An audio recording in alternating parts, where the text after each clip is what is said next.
qual é a origem do arrebatamento secreto? O que cria a Igreja primitiva?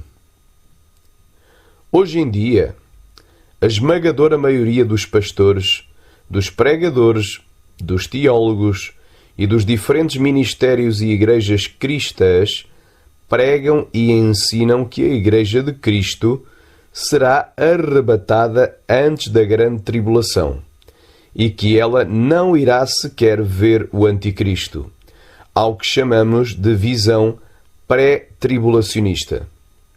Além disso, é ensinado, já desde cedo, aos novos convertidos e mesmo antes que eles concluam a leitura bíblica, que o arrebatamento é algo iminente e que não depende de que nenhum sinal prévio antes se cumpra e que pode-se dar a qualquer momento, ao que chamamos de doutrina da iminência. Ademais disto, é propagado como verdade absoluta e irrefutável ou dogma em muitas igrejas que Jesus virá secretamente e às escondidas para arrebatar a Igreja antes do início dos 7 anos da 70ª semana de Daniel, que muitos erradamente chamam de 7 anos de tribulação ou de 7 anos de grande tribulação, e depois viria visivelmente para ajuntar Israel e implantar o milénio 7 anos depois, dividindo assim a vinda de Jesus Cristo em 2 vindas diferentes ou a sua segunda vinda em 2 fases distintas e separadas no tempo. Mas será isto a verdade que nos ensinam as Escrituras? E qual era a fé dos primeiros cristãos apostólicos da Igreja que se iniciou em Jerusalém após o dia de Pentecostes e 50 dias após a crucificação de Jesus no Calvário? Didaquê, entre 70 e 90 depois de Cristo. Este é provavelmente o mais importante documento pós-apostólico na história da Igreja, pois é datado de época muito remota, ainda no século I, quando ainda alguns apóstolos estavam vivos, e que resume em 16 capítulos as crenças cristãs daquele tempo. O último capítulo é o que desperta maior interesse nosso, pois é o que trata especificamente sobre escatologia, sobre os acontecimentos dos últimos dias. Ele diz: de facto, nos últimos dias se multiplicarão os falsos profetas e os corruptores. As ovelhas se transformarão em lobos e o amor se converterá em ódio. Aumentando a injustiça, os homens se odiarão e perseguirão e se trairão mutuamente. Então o sedutor do mundo aparecerá como se fosse o Filho de Deus e fará sinais e prodígios. A terra será entregue em suas mãos e cometerá crimes como jamais foram cometidos desde o começo do mundo. Então toda a criatura humana passará pela prova de fogo, e muitos escandalizados perecerão. No entanto, aqueles que permanecerem firmes na fé serão salvos por aquele que os outros amaldiçoam. Então aparecerão os sinais da verdade. Primeiro, o sinal da abertura no céu. Depois, o sinal do toque da trombeta. E em terceiro, a ressurreição dos mortos. Sim, a ressurreição, mas não de todos, conforme foi dito. O Senhor virá e todos os seus santos estarão com ele. Então o mundo assistirá ao Senhor chegando sobre as nuvens do céu. Didaquê 16, do 3 ao 6. O que a Didaquê diz nos textos acima é exatamente aquilo que os pós-tribulacionistas ensinam. Além de ela não mencionar absolutamente nada de arrebatamento secreto, volta de Jesus ou ressurreição dos mortos antes da grande tribulação, ela ainda é bem clara em afirmar que toda a criatura humana passará pela prova de fogo, que diante do texto não restam dúvidas de que se trata da grande tribulação. Ela não diz que só os ímpios passarão pela tribulação, mas toda a criatura humana, sem mencionar nenhum arrebatamento da Igreja antes disso.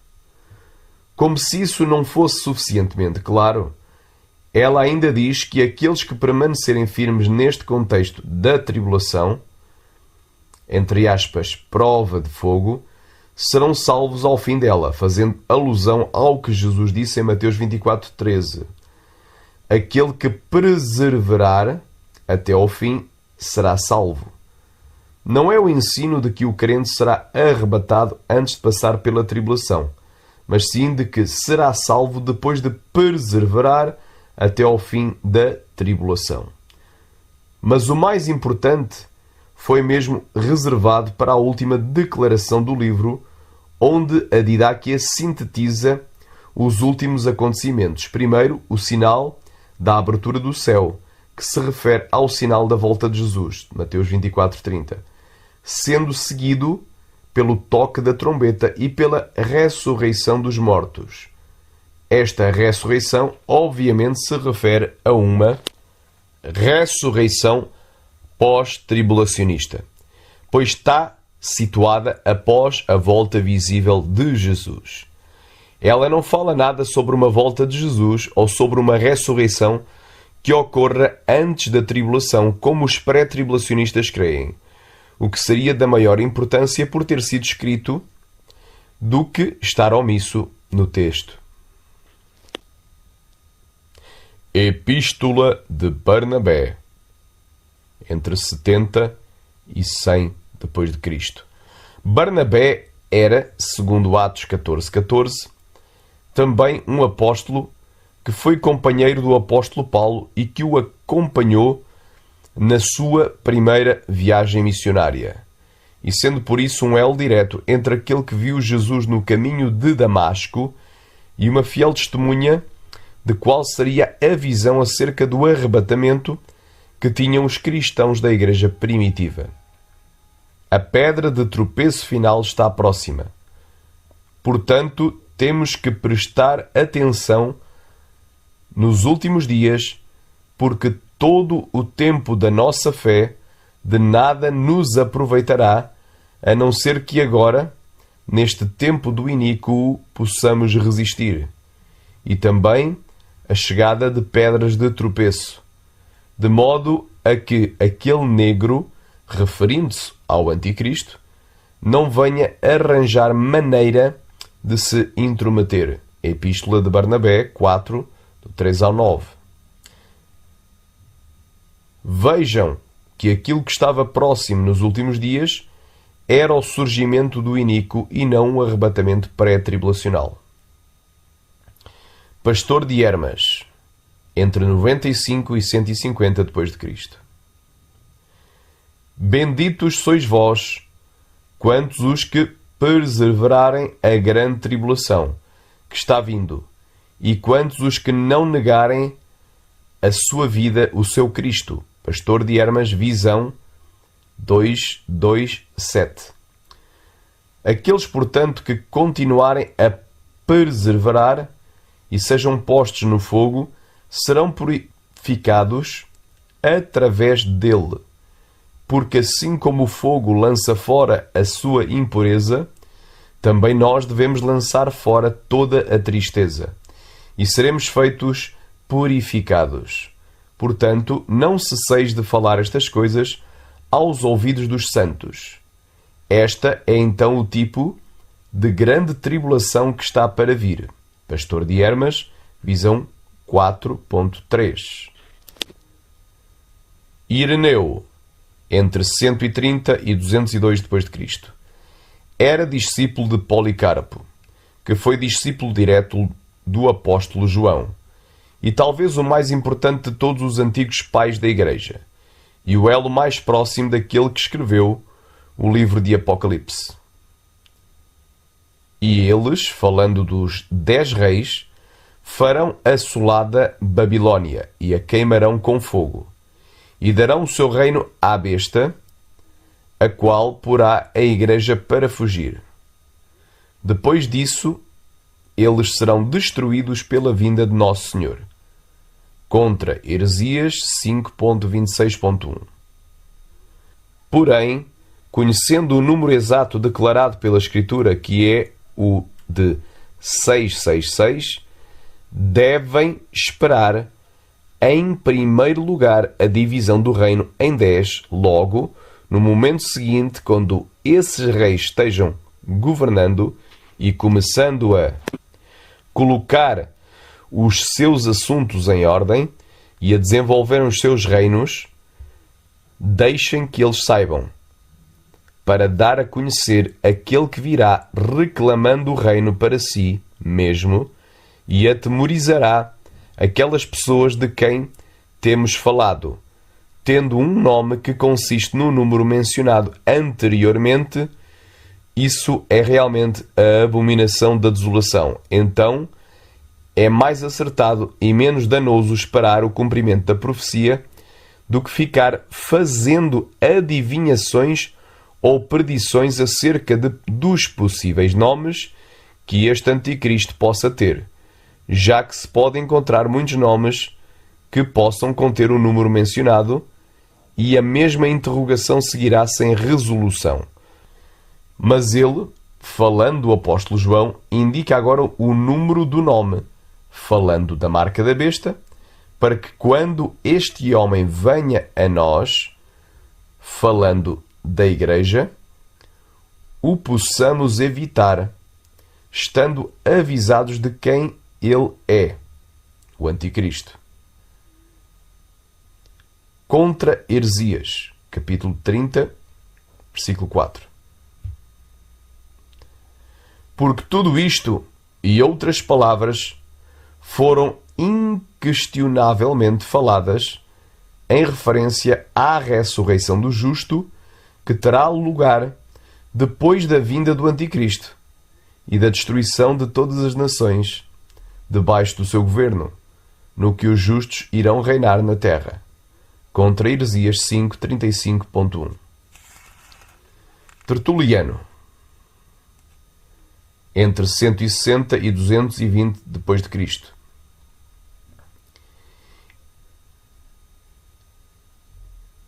E a besta, o anticristo, que é o falso profeta, vai fazer guerra contra a Igreja de Deus. Desde então, ambas as escrituras indicam os estágios dos últimos dias e concentram a colheita da esperança dos cristãos mesmo no fim do mundo. Tertuliano sobre a ressurreição da carne, capítulo 25. Justino, o mártir, entre 100 e 165 depois de Cristo. Em seu diálogo com Trifão, Justino, que viveu na segunda era apostólica, deixou claro que os cristãos passarão pela grande tribulação. 2 adventos de Cristo têm sido anunciados. Um no qual ele veio como sofredor, despido da sua glória, honra e foi crucificado. Mas a outra, na qual ele virá do céu com glória, quando o homem da apostasia, que fala coisas altivas contra o Altíssimo, se atrever a cometer iniquidades contra nós, cristãos, contra nós que, conhecendo a religião através da lei e da palavra que saiu de Jerusalém pela obra dos apóstolos de Jesus, nos refugiamos no Deus de Jacó e no Deus de Israel. Agora é evidente que ninguém pode atemorizar ou subjugar a nós que temos crido em Jesus no mundo, porque esse é o plano que, através da perseguição, crucificados e lançados às feras da terra, às chamas e fogo e todas as outras formas de tortura. Porém, enquanto mais essas coisas acontecem, mais outros em grande número vêm à fé e glorificam o nome de Deus através do nome de Jesus. Justino, Diálogo com Trifão, capítulo 110. Além de Justino mencionar apenas duas vindas de Cristo, uma há 2000 anos sem glória e outra no futuro com glória, sem fazer qualquer alusão a duas fases da segunda vinda de Cristo inventadas por Darby, ele ainda afirma que o Anticristo cometerá iniquidades contra nós, os cristãos, o que só, por si, pode significar que nós passaremos pela grande tribulação e que nós veremos o Anticristo. Ele não estava se referindo a falsos cristãos, pois falsos cristãos nem são cristãos de facto, mas a cristãos mesmo. Tanto é que ele coloca o pronome nós, incluindo ele próprio e os demais cristãos aos quais ele escrevia e representava. Esses cristãos são descritos como sendo aqueles que se refugiam no Deus de Jacó e no Deus de Israel. Os falsos cristãos não se refugiam no Deus verdadeiro. Eles apenas fingem adorar a Deus, mas o seu coração está longe dele. Justino claramente tinha em mente os cristãos verdadeiros como ele e como as pessoas a quem ele escrevia. É por isso que ele diz que nós, os cristãos, passaremos pela perseguição que ele descreve como sendo o lançamento às feras, o fogo e outras formas de tortura da época. Ele não excluía os cristãos da grande tribulação, ao contrário, os incluía. A convicção de Justino da verdade do Cristo era tão completa que ele teve morte de mártir, sendo decapitado no ano 165 depois de Cristo. Hipólito de Roma, entre 170 a 235 depois de Cristo.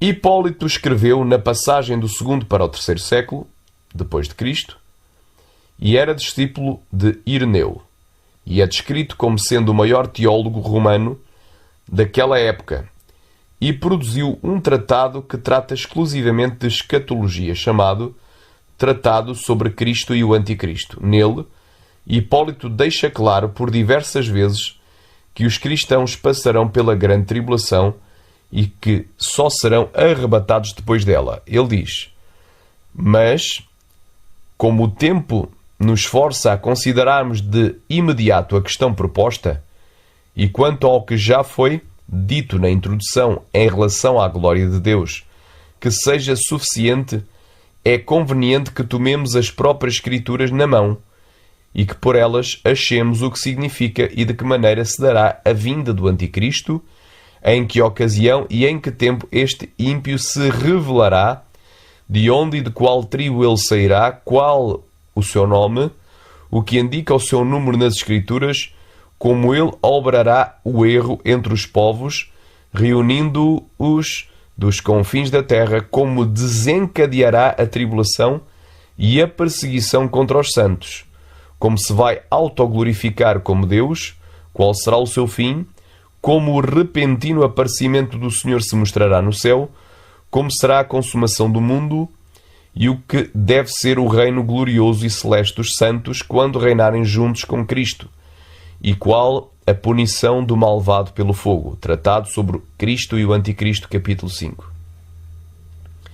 Hipólito situa a reunião dos santos como um acontecimento no final da grande tribulação após a consumação do mundo e não antes da tribulação. Para reforçar este pensamento, ele diz que o Anticristo desencadeará perseguição contra os santos, que em toda a sua obra se refere aos cristãos. É interessante notar que em nenhum momento de sua extensa obra, que trata exclusivamente de escatologia, ele faz alusão a uma volta secreta de Jesus e a um arrebatamento pré-tribulacional, algo que seria da maior importância caso realmente existissem e que não poderiam ficar de fora.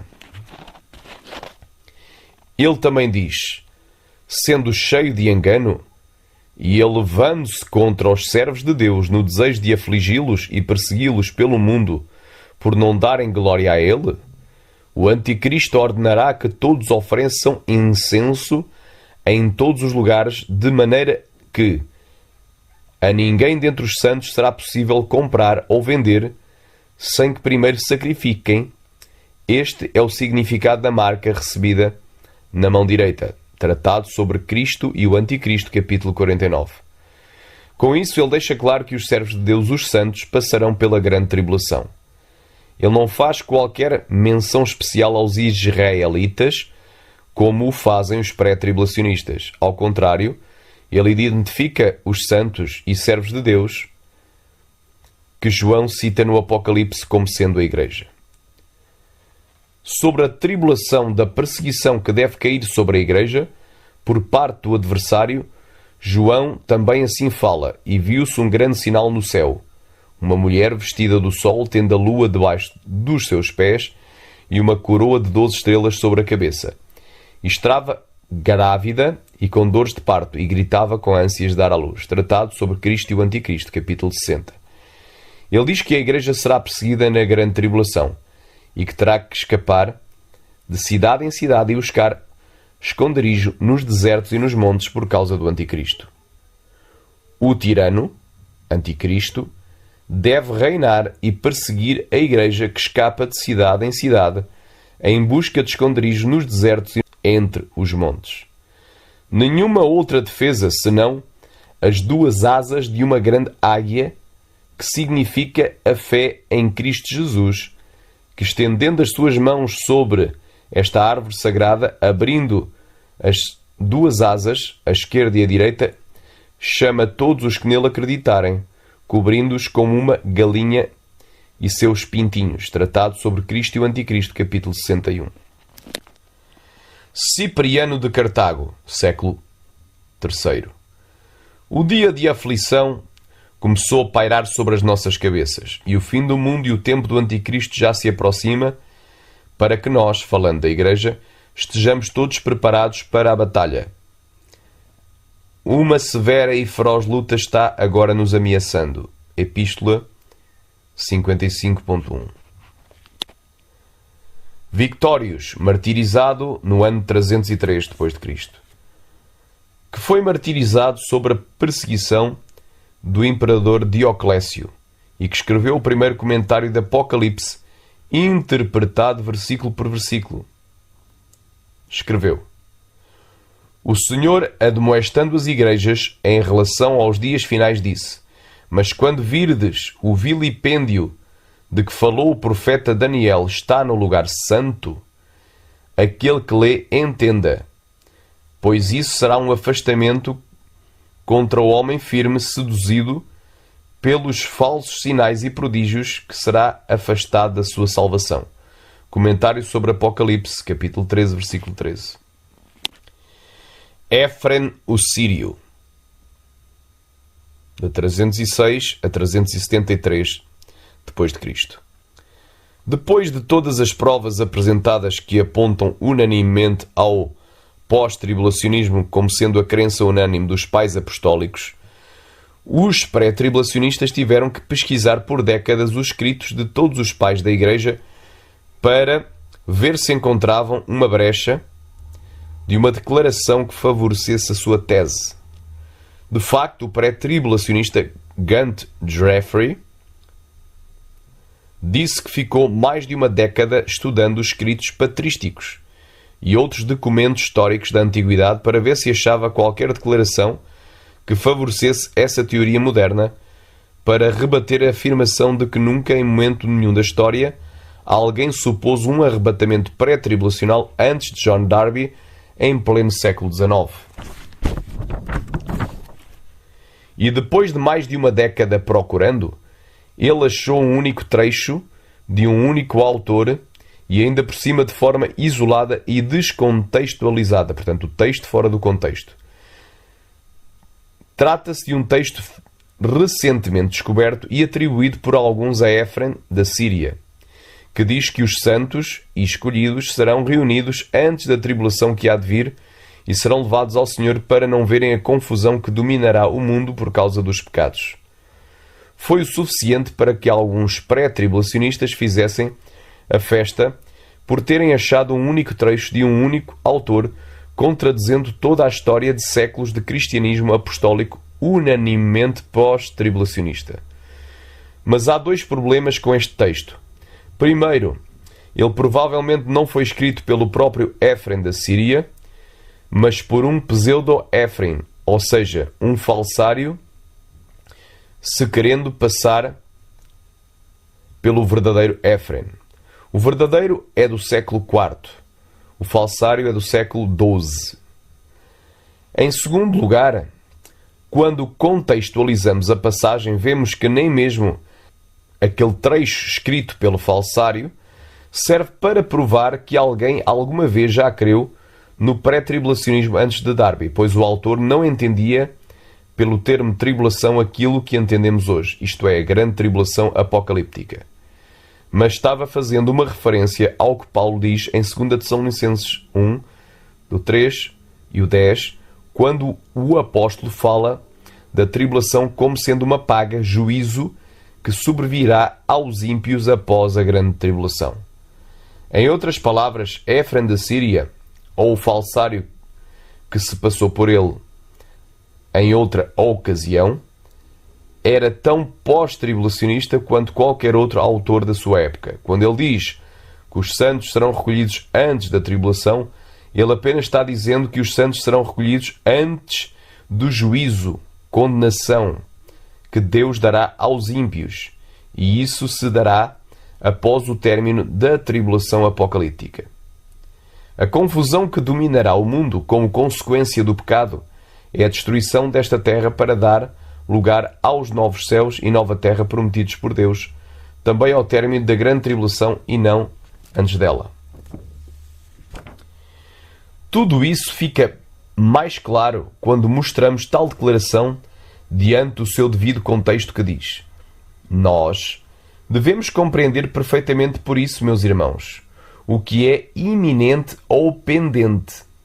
Houve fomes e pestes, abalos violentos das nações e sinais, os quais foram previstos pelo Senhor e foram cumpridos, consumados. E nada mais resta, excepto a vinda do iníquo, o homem do pecado, na plenitude do reino romano. Porque estamos ocupados com os negócios do mundo. E a nossa mentalidade nos desejos pecaminosos deste mundo ou nas preocupações deste tempo. Portanto, porque não sujeitamos cada preocupação com as coisas terrenas e nos preparamos para o encontro com o nosso Senhor Jesus Cristo, para que nos leve da confusão que oprime o mundo. Acredite-me, queridos irmãos, porque a vinda do Senhor está próxima. Acredite em mim, porque o fim do mundo está próximo. Acreditem, porque é o verdadeiro final dos tempos. Ou não irão crer a menos que vejam com os seus próprios olhos. Vejam que esta frase não se cumpre em vós, como declara o profeta. Ai dos que desejam ver o dia do Senhor. Porque os santos e escolhidos serão reunidos antes da tribulação que há de vir, e serão levados ao Senhor para não verem a confusão que dominará o mundo por causa dos pecados. E assim, meus queridos irmãos, é a 11ª hora, e o fim do mundo vem com a ceifa, e os anjos armados e preparados com foices nas mãos, esperando o império do Senhor. Lima, Fernando Alves, Escatologia Primitiva, parte 5, Efraim o Sírio. Disponível em http://postribulacionismo.blogspot.com.br 2011-08 Escatologia Travessão Primitiva parte 5 Efraim U.html. Acesso em 14/12/2013.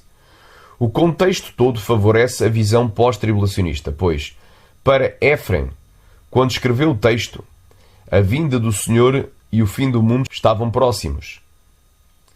E os sinais já se haviam cumprido, excepto a vinda do Anticristo. Esta afirmação jamais sairia da boca de um pré-tribulacionista, pois isto significaria que a vinda do homem do pecado é iminente. E um sinal que falta para a vinda do Senhor e o fim do mundo.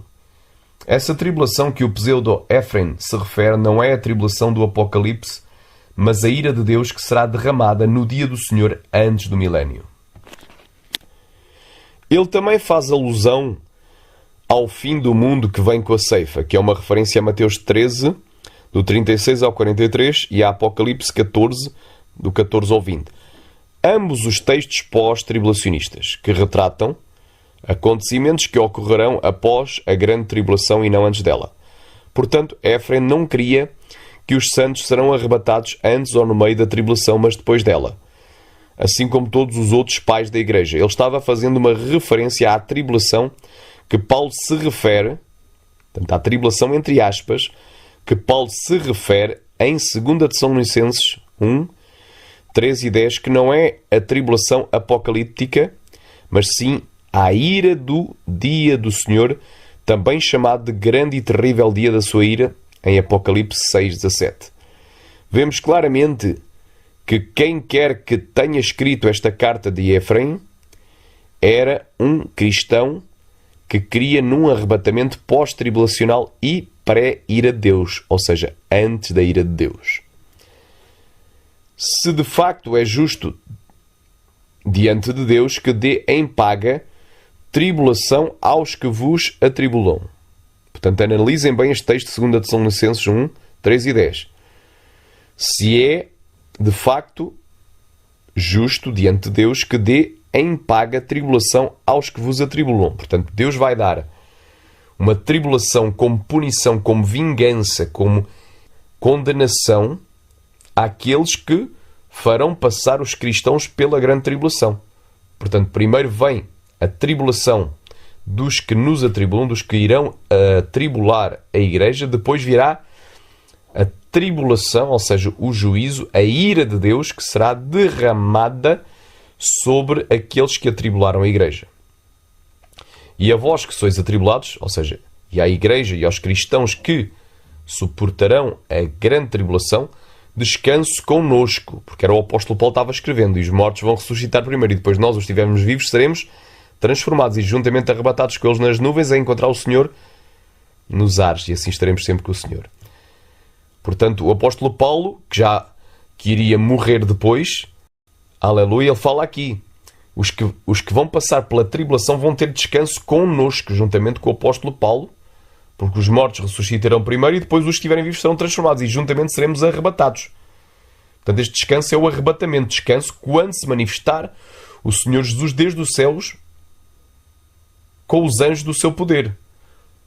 Quando labareda de fogo tomando vingança dos que não conhecem a Deus e dos que não obedecem ao Evangelho de nosso Senhor Jesus Cristo, os quais, por castigo, padecerão eterna destruição ante a face do Senhor e a glória do seu poder, quando vier para ser glorificado nos seus santos e para se fazer admirável naquele dia em todos os que crerem.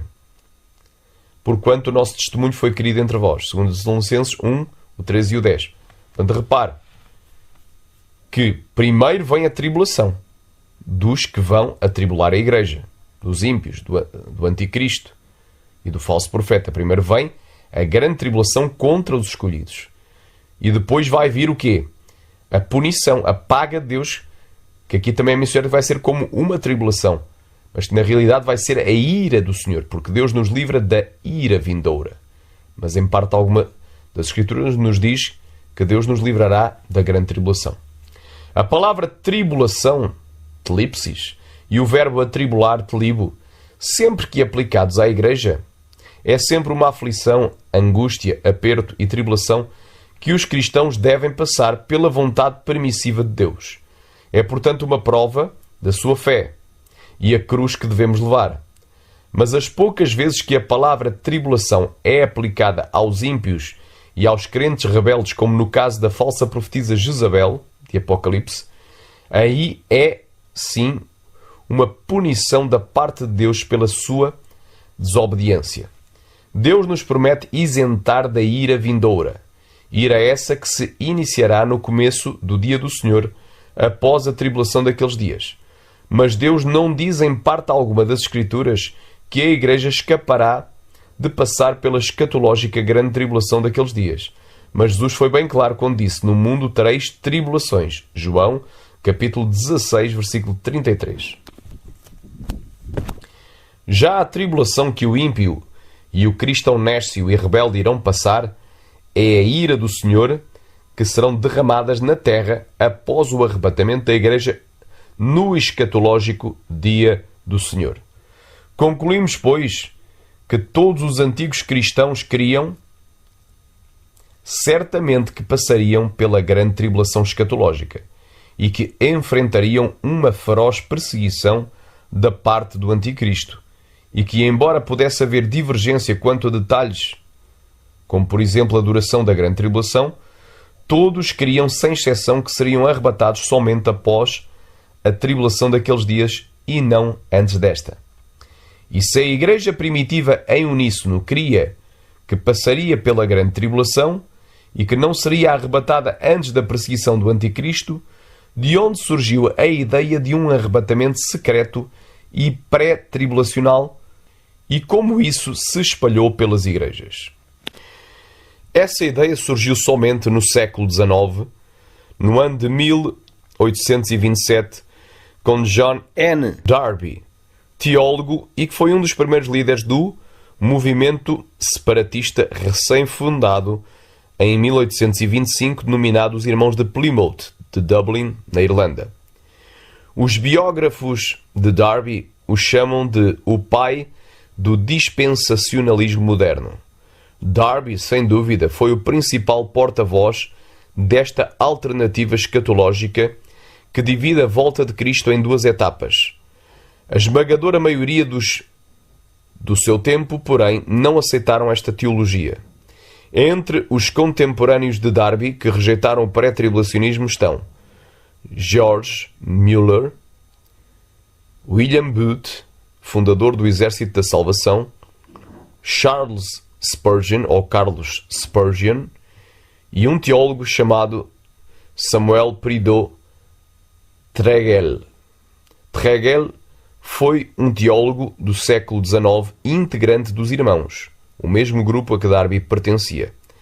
Todos estes, sem exceção, diziam que as ideias de Darby acerca do arrebatamento da Igreja eram uma nova doutrina nunca dantes ensinada. Mas Darby, apesar da oposição da maioria dos seus conterrâneos e em suas viagens missionárias aos Estados Unidos, fez um enorme esforço em propagandear esta nova doutrina em seus encontros evangelísticos e em conferências sobre escatologia. Em 1909, Cyrus Ingress Scofield, um sagaz advogado americano, colocou em sua Bíblia de referência, nas notas de rodapé, os comentários de John F. Darby acerca do arrebatamento secreto iminente e pré-tribulacional. E através da Moody Press de Dwight L. Moody, essa Bíblia alcançou todos os seminários de teologia, passando a ser, a curto prazo, a Bíblia de cabeceira dos seminaristas, que tinham, muitos deles, adotado os seus comentários como se fossem verdades absolutas da própria Palavra de Deus. Também através da Moody Press, que era a principal distribuidora de literatura cristã de muitas denominações evangélicas e a maior distribuidora para as Assembleias de Deus, que são a maior denominação pentecostal do mundo, conseguiram passar essa nova doutrina para o meio pentecostal. E hoje é rara a igreja pentecostal que não tenha abraçado a doutrina do arrebatamento pré-tribulacional. Mas a igreja, por 19 séculos, nunca conheceu esta doutrina, nunca creu nesta doutrina e nunca ensinou esta doutrina. E será que a verdade esteve por tanto tempo escondida aos olhos dos cristãos e só ao fim de 19 séculos é que a descobriram? Eu creio que não. Finalizaremos este estudo com o testemunho maior que vem da Palavra de Deus e com 3 testemunhas de peso. Primeiro, João, o autor do livro de Apocalipse. Segundo, o apóstolo Paulo. Terceiro, o próprio Jesus Cristo, nosso Senhor. E em ambos os testemunhos concordam que a Igreja só será arrebatada depois da grande tribulação e não antes dela. João nunca mencionou nenhum arrebatamento em Apocalipse acontecendo antes da grande tribulação. Mas a grande multidão que ele viu, que havia sido arrebatada, era de todas as nações. E eles tinham passado, ou seja, atravessado a grande tribulação. E foram arrebatados só depois que o número dos mártires do quinto selo se completassem, e após os sinais celestiais no sol e na lua, da abertura do sexto selo do Apocalipse, e antes mesmo que a ira de Deus do dia do Senhor começasse a ser derramada na terra no sétimo selo. Apocalipse 7, do 9 ao 17. Depois destas coisas olhei, e eis uma multidão, a qual ninguém podia contar, de todas as nações, e tribos, e povos, e línguas, que estavam diante do trono e perante o Cordeiro, trajando vestes brancas e com palmas nas suas mãos.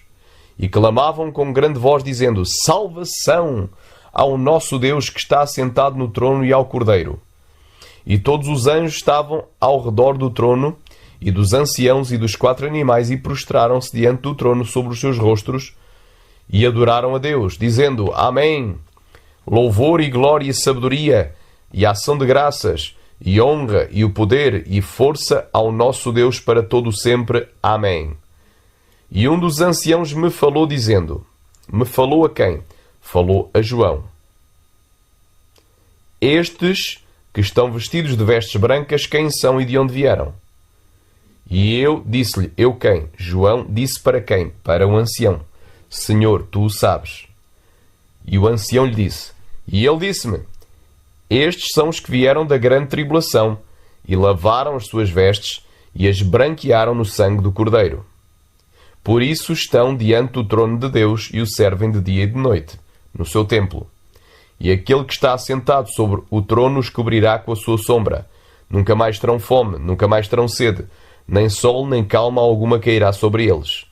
Porque o Cordeiro que está no meio do trono os apacentará, e lhes servirá de guias para as fontes vivas das águas, e Deus limpará de seus olhos toda a lágrima.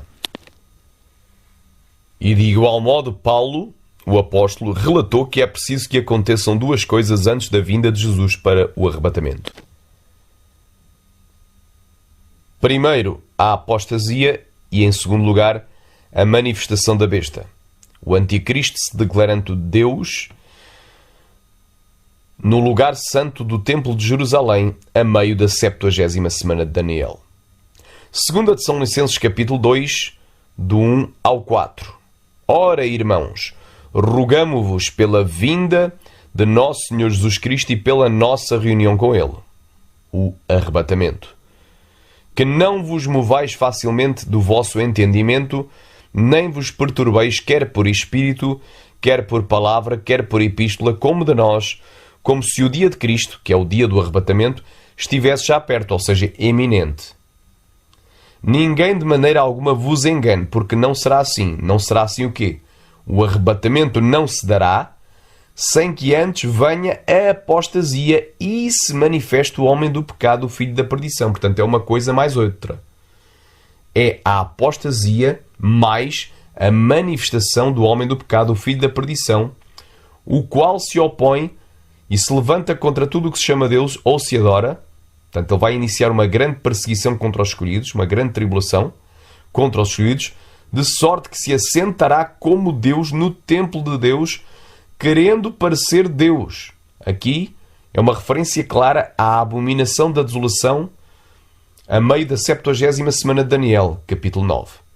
Por último, Jesus foi bem enfático, porque depois de descrever todos os sinais que antecedem a sua vinda, ele disse, Mateus capítulo 24, do 29 ao 31, e logo depois da tribulação daqueles dias, portanto é depois da tribulação daqueles dias, o sol escurecerá, e a lua não dará a sua luz, e as estrelas cairão do céu, e as potências dos céus serão abaladas. Então aparecerá no céu o sinal do Filho do Homem, e todas as tribos da terra se lamentarão, e verão o Filho do Homem, vindo sobre as nuvens do céu com poder e grande glória. E ele enviará os seus anjos com rijo clamor de trombeta, os quais ajuntarão os seus escolhidos desde os quatro ventos, de uma à outra extremidade dos céus. Portanto, o arrebatamento da terra aos céus. Conclusão. Como conclusão, vou citar apenas 2 versos da Escritura. Mateus capítulo 18, versículo 15 e 16. Ora, se o teu irmão pecar contra ti, vai e repreende-o entre ti e ele só. E se te ouvir, ganhastes a teu irmão. Mas se não te ouvir, leva ainda contigo 1 ou 2, para que pela boca de 2 ou 3 testemunhas toda a palavra seja confirmada.